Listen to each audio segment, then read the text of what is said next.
আসসালামু আলাইকুম। সায়েন্স ওয়ার্ল্ডের পক্ষ থেকে সবাইকে শুভেচ্ছা। বাংলাদেশের খুব কমন এবং মোস্ট ফেভারিট একটা ট্যুরিস্ট স্পট হলো কক্সবাজার। সেই কক্সবাজার থেকে যদি ঢাকাতে আমরা বাসে করে যাই তাহলে প্রায় ৮-১০ ঘন্টার একটা জার্নি করতে হয় আমাদের। আর সেই জার্নিটাই যদি আমরা প্লেনে করি মাত্র ১ ঘন্টাতে চলে আসতে পারি। আজকের এপিসোডটা হলো সেই ১ ঘন্টার প্লেন জার্নির একটা মজার গল্প। এই গল্পে আমি যে জিনিসগুলোকে হাইলাইট করব তার মধ্যে প্রথমত হচ্ছে কক্সবাজার থেকে ঢাকাতে প্লেনে করে আসতে গেলে কি কি জিনিস আপনার জানা দরকার, পাশাপাশি আমার ফ্লাইট এক্সপিরিয়েন্স, এবং আজকের সব থেকে অ্যাট্রাকটিভ যে জিনিসটা সেটা হলো আজকে আমরা পাইলট সাহেবের মুখ থেকে প্লেন সম্পর্কে অনেক কিছু জানার চেষ্টা করব। অর্থাৎ আজকের ভিডিওটা তাদের জন্য বেশি ইম্পর্টেন্ট যাদের প্লেনের প্রতি আলাদা একটা ভালোবাসা আছে।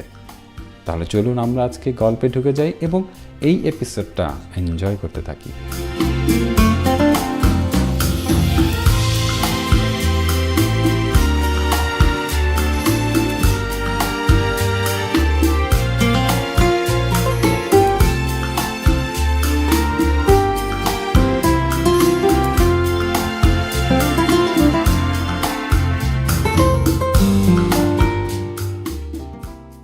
আজকের দিনটা কিন্তু চমৎকার, মানে গুড়ি গুড়ি বৃষ্টি হচ্ছে মাঝে মাঝে, আবার মেঘলা ওয়েদার, খুবই ভালো লাগছে।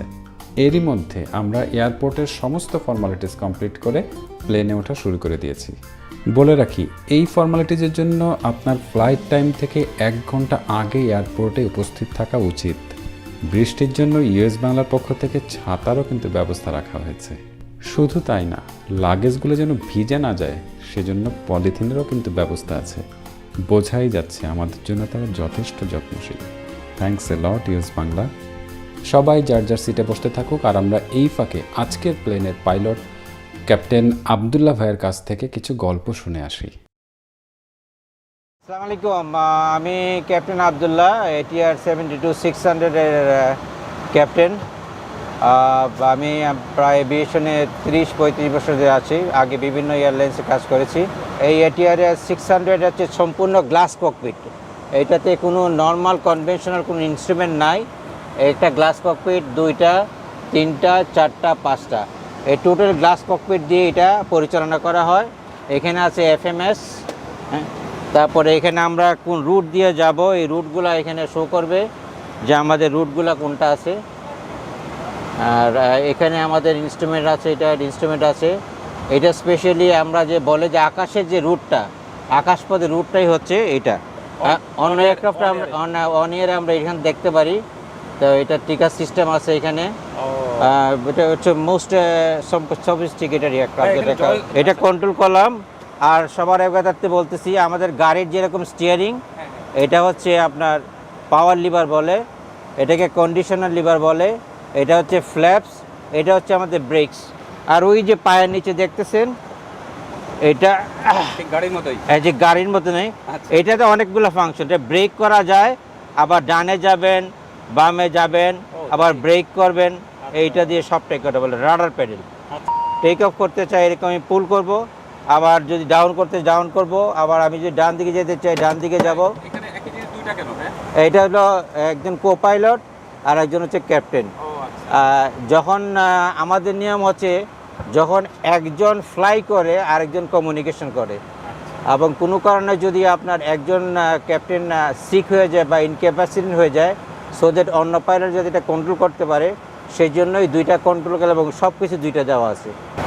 এটিআর 600 এর স্পেশালিটি হচ্ছে যে সব কিছুই অত্যাধুনিক, ওর নিজস্ব ক্যালকুলেশন, ওর স্পিড, তারপরে হচ্ছে আমরা যে কনভেনশনাল ইনস্ট্রুমেন্টের মতন যেসব করি, যেমন আমাকে যদি এখন ফায়ার হয়, ফায়ার হইলে কী অ্যাকশন হইতে পারে এটা আমরা দেখতে পারবো। এই যে ফায়ার হচ্ছে, এই ফায়ার সিগন্যাল, এইখানে যে আপনার আসতেছে যে জিনিসটা, ফায়ার হইলে আপনার কি কি কাজ করতে হবে সবটা এখানে আসবে, ইনস্ট্রাকশন চলে আসবে। সেই জন্য এটাকে বলে এরকম। তারপরে এটার আপনার কখন ডিসেন্ট করবেন, ডিসেন্ট কিভাবে হবে না হবে, পাইলটের খুব একটা ক্যালকুলেশন দরকার নেই। এটা কি কোনো কারণ আছে যেটা এটিআর নাম কেন, এটা কি কোনো কারণ আছে? অ্যাডভান্স টার্বোপ্রপ, অ্যাডভান্স টার্বোপ্রপ, ও আচ্ছা, এটিআর অ্যাডভান্স টার্বোপ্রপের 72 অনেকগুলো ভার্সন আছে, আপনার 200, 300, 500, আর এটা হচ্ছে 600। আমরা আরো লেটেস্ট। আরও লেটেস্ট, এটার কুলিং সিস্টেম ভালো, এটা ফ্লাইং ভালো, এটা মোস্ট সেফেস্ট এয়ারক্রাফট বলা হয়। এই রিজনের সমস্ত আশেপাশে সব জায়গাতেই মোটামুটি ATR 72-600 আছে। হাইস্ট কত ফিট উপরে যেতে পারে? এটা 25,000 ফিট পর্যন্ত যেতে পারে, এবং সর্বোচ্চ আবার কখনো কখনো আপনার 450 থেকে 500 কিলোমিটারও যেতে পারে, বাতাসের গতিবেগের উপর নির্ভর করে। আমরা যে ঢাকায় ফিরবো এটা কত হাজার ফিট উপরে যাবে? আমরা ঢাকায় যখন ফিরবো তখন 14,000 ফিটে যাব। যদি আবহাওয়া ভালো না হয় তাহলে 16,000 বা 18,000 এর সিদ্ধান্ত নিব আমরা টেক অফের পরে। হ্যাঁ, এই প্লেন মানে এটিআর দিয়ে কি আমরা ইন্টারন্যাশনাল জার্নি করতে পারি? এটির যে আমরা ইন্টারন্যাশনাল যেতে পারি, আমরা ক্যালকাটা যেতে পারি, আমরা ইচ্ছা করলে ব্যাংককও যেতে পারি। যেহেতু স্লো স্পিড, টাইম বেশি লাগে, এই জন্য ব্যাংককে প্যাসেঞ্জার এরকম পাওয়া যাবে না। আমাদের ইউএস বাংলা কি এটা আছে? ইউএস বাংলা আমাদের শুরু করে নাই, তবে এটা আমাদের ক্যালকাটা ফ্লাইট যায়, ইন্টারন্যাশনাল এটা চেন্নাই যায় ফ্লাইটে, হ্যাঁ, ঢাকা থেকে। আমাদের মাননীয় ম্যানেজিং ডিরেক্টর স্যার এই বাংলাদেশে প্রথম ড্রিম লাইন এবং 777-এর সমকক্ষ ATR 72-600 হচ্ছে, which is most safest sectors. Please fly the US Bangla Airlines. Please fly the US Bangla flight. You will feel safe. You will get a good temperature. And again, I am telling you that to fly this modern and brand new aircraft. Thank you very much. Seat belt পেতে বাঁকার ভিতরে ঢুকে গেলে seat belt আটকে যাবে। সুবিধা মতো tight করে নিন। বাঁকাল পেতে টেনে সিট বেল্ট করতে হবে। Fasten the seatbelt like this.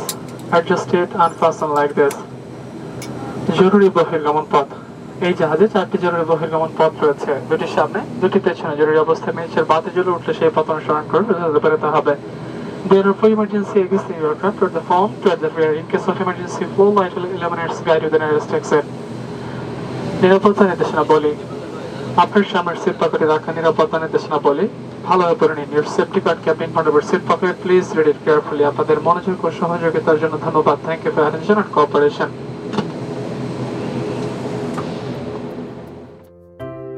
বিসমিল্লাহির রহমানির রহিম। আমাদের প্লেন ছেড়ে দিয়েছে, আর এই ফাঁকে আমি কিছু গুরুত্বপূর্ণ ইনফরমেশন আপনাদের সাথে শেয়ার করতে থাকি। বর্তমানে কক্সবাজার থেকে ঢাকার ওয়ান ওয়ে প্লেন ফেয়ার হচ্ছে 4,599 টাকা।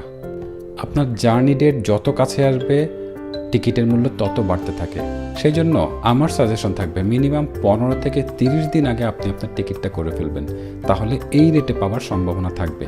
আর যদি তা না করেন সেই ক্ষেত্রে কিন্তু বেশ বেশি টাকা দিয়ে আপনাকে টিকিট করা লাগতে পারে। টিকিট করাটা একদমই সহজ।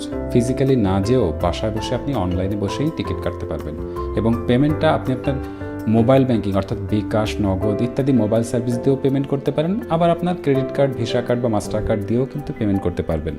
প্লেন টেক অফ এবং ল্যান্ডিংয়ের সময় অবশ্যই যার যার সিটে থাকবেন এবং সিট বেল্ট পরে থাকবেন।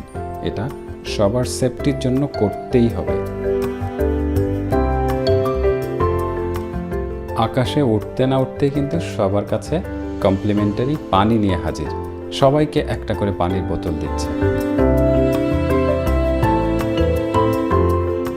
তবে যে জিনিসটা আমি খুব মিস করছি, প্লেনে স্পেশাল স্ন্যাক্স, যেটা আমাদের কমপ্লিমেন্টারি দিত, কিন্তু এই কোভিড-19-এর প্রভাবের কারণে সেই সার্ভিসটা আপাতত বন্ধ আছে।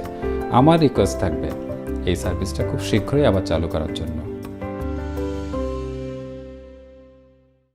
আজকের ফ্লাইটটা সত্যি আমার জন্য স্পেশাল, কারণ আজকের এই ফ্লাইটে আকাশে ওড়ার সময় এত ফ্যান ফলোয়ারের সাথে আমার দেখা হয়েছে। সত্যি আমি প্লেসড, আলহামদুলিল্লাহ। ইউএস বাংলায় প্যাসেঞ্জারের পরিমাণ দেখলে সত্যি আমি অবাক হই। প্রতিদিন কক্সবাজার থেকে ঢাকায় 60টা ফ্লাইট যায়, তা সত্ত্বেও দেখেন কি পরিমাণ প্রেশার। তার মানে কোনো সিট ফাঁকা নেই।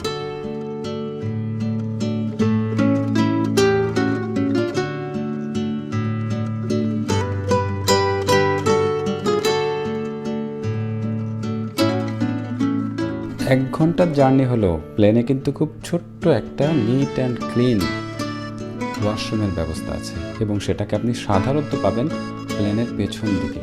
আপনার প্রয়োজন মতো এই জিনিসটাকে কাজে লাগাতে পারেন।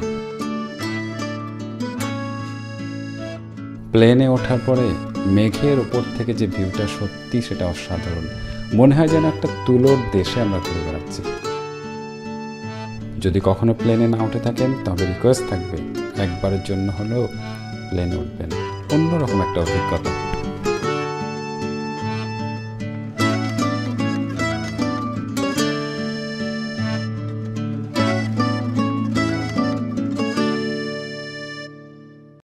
এয়ার হোস্টেস আপুটার বসা দেখে বোঝা যাচ্ছে ল্যান্ডিংয়ের সময় চলে এসেছে। আপুটা সিট বেল্ট বেঁধে সোজা হয়ে বসে আছে এবং মোটামুটি প্যাসেঞ্জারও কিন্তু প্রিপেয়ার্ড যে কিছুক্ষণের মধ্যে আমরা ইনশাল্লাহ ল্যান্ড করব।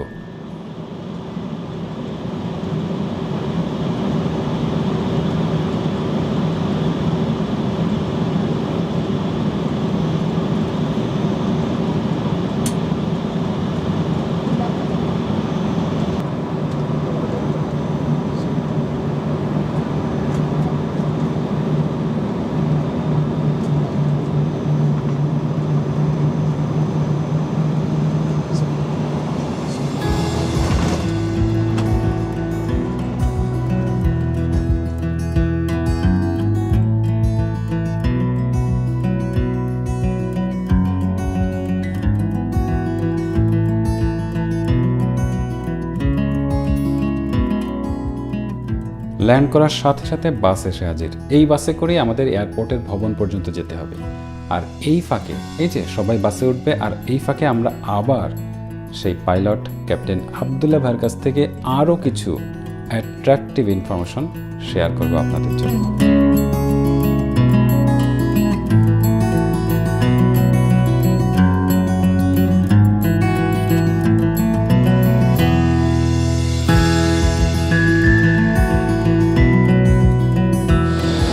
আচ্ছা, এটা হচ্ছে আমাদের ATR 72-600। এটা হলো ফ্রন্ট ভিউ এটা এয়ারক্রাফটের। এটার এই পোর্শনে থাকে ওয়েদার রাডার, এটা হচ্ছে ওয়েদার রাডার। আর এটা হচ্ছে গ্রাউন্ড পাওয়ার ইউনিট। আর এটা হচ্ছে এসি ভ্যান। আর এটা হচ্ছে আমরা বলি ইঞ্জিনের প্রপেলার। এটা হচ্ছে নাম্বার 1 ইঞ্জিন, এটা হচ্ছে নাম্বার 2 ইঞ্জিন। আর এই যে উইংটা দেখতে পাচ্ছেন আমাদের এইখানে, এই উইংয়ের মধ্যেই তৈল রাখা হয় এবং এই এয়ারক্রাফটে ম্যাক্সিমাম 5 টন তেল আমরা নিতে পারি। সো আড়াই টন করে তেল রাখা হয়। হুইল ডান দিকে হচ্ছে 2টা, বাম দিকে 2টা, 4টা, আর সামনে 2টা, মোট 6টা হুইল থাকে। আমরা যখন ল্যান্ড করি তখন আমরা এমনভাবে ল্যান্ড করি যাতে এই সমস্ত চাপটা এই হুইলের উপরে পড়ে। তারপরে আমরা মেইন হুইল, তারপরে আমরা ফ্রন্ট হুইল আমরা করি। আর এই জায়গাটাতে হচ্ছে তেলের পয়েন্ট। এইখানে তেল কতটুকু যাবে এটা মেজারমেন্ট করা হয় এবং তেলের জন্য তেল যে বিমানে দেওয়া হয় এটা এখানে দেওয়া হয়। এটা হচ্ছে তেলের পয়েন্ট। না, এটা হচ্ছে জেট A1 তেল। জেট A1 তেল এটা কেরোসিন বেস তেল। এটার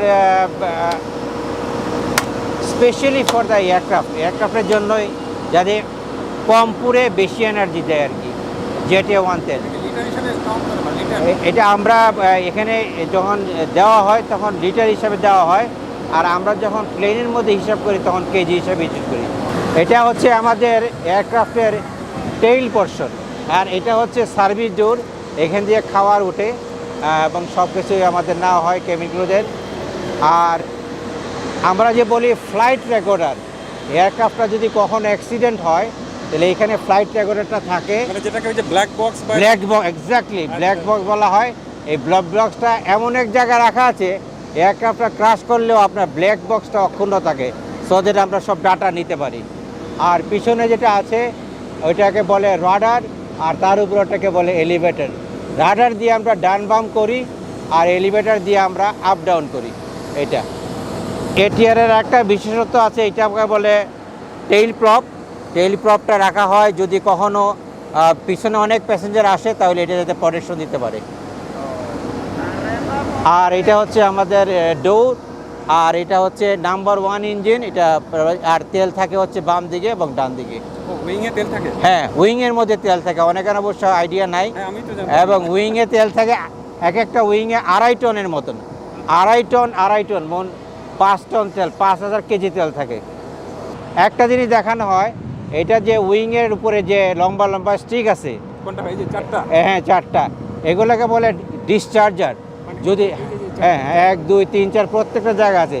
যদি এয়ারক্রাফটের উপরে লাইটনিং হয়, থান্ডারিং হয়, লাইটনিং থান্ডার যাতে প্রোটেকশন করা হয়, এই জন্য এটাকে স্ট্যাটিক ডিসচার্জার বলে। এই স্ট্যাটিক ডিসচার্জারগুলো দেওয়া আছে এখানে 4টা, আপনার টেইলেও আছে, সব জায়গায় আছে।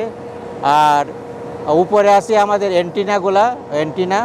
তো এই হচ্ছে আমার বাইরের এক্সপ্লেনেশন।